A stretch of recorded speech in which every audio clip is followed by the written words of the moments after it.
भाइयों ने मिलकर किया अपने ही भाई से छल। पंडित हरिप्रसाद जी बैठे बैठे मुस्कुरा रहे थे और सोच रहे थे कि मेरा जीवन सफल हो गया। उनके 5 बेटे थे, सब सफलता की ऊंचाइयों को छू रहे थे और पंडित जी का सीना गर्व से फूला हुआ था। कुछ दिनों के बाद उनका एक बेटा मदन मानसिक रोगी हो जाता है, जो कुछ नहीं करता था और माता पिता के साथ रहता था।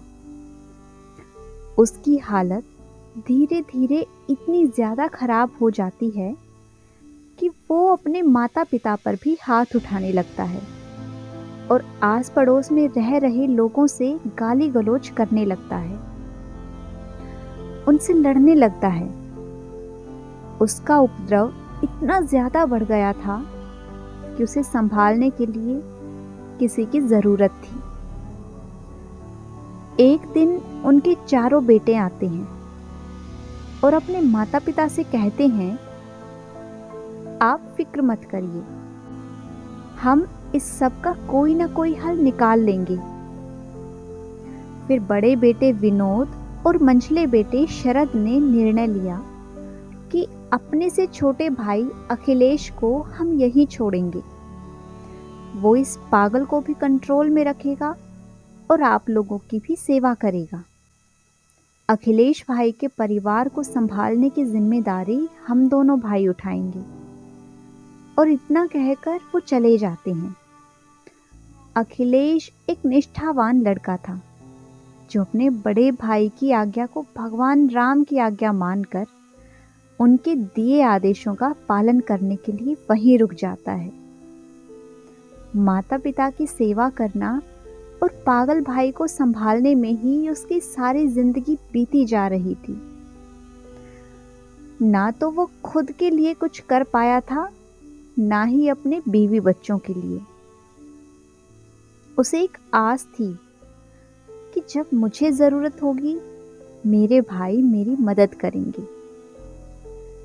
लेकिन धीरे धीरे उसकी हालत इतनी बिगड़ गई कि उसके पास पहनने को अच्छे कपड़े भी नहीं होते थे। सारे भाइयों ने मिलकर अपनी जिम्मेदारियां एक भाई के सिर डाल दी थी। बाकी तीनों भाई मौज से ऐशो आराम की जिंदगी जी रहे थे और एक भाई यहाँ बेरोजगारी और मुसीबत की आग में जल रहा था। किसी ने भी उसके परिवार की सुध तक ना ली थी। 2 साल बाद छोटे भाई मनोहर की शादी हुई और शादी के बाद मनोहर को बिजनेस में बहुत बड़ा नुकसान हुआ। विनोद और शरद ने सोचा, अगर यह अपने पास रहेगा तो हमें अपनी संपत्ति में से इसको हिस्सा देना पड़ेगा। फिर दोनों भाइयों ने मिलकर एक नई चाल चली। उन्होंने बड़ी ही होशियारी से अखिलेश को बुरा बनाकर मनोहर को माता पिता के पास भेज दिया। मनोहर ने अपने माता पिता को अपने नुकसान के बारे में बताया। उन्होंने अपनी बची सारी संपत्ति मनोहर को सौंप दी और उसके साथ ही रहने लगे। कोई माता पिता इतने क्रूर कैसे हो सकते हैं कि अपने उस बेटे को बिल्कुल दरिद्र बनाकर अकेला छोड़ दिया, जिसने मुसीबत में अपने परिवार को संभालने में कोई कसर नहीं छोड़ी थी। अब अखिलेश के पास ना तो रहने को कोई घर था, ना कोई जमीन दी गई थी उसको। यहाँ तक कि अखिलेश की पत्नी के गहने भी उन्हें नहीं सौंपे गए थे। उसे खाली हाथ ही उसके बच्चों के साथ घर से निकाल दिया गया, ये कहकर कि जब तुमने जिंदगी भर कुछ किया ही नहीं तो इसमें हम लोगों की क्या गलती है।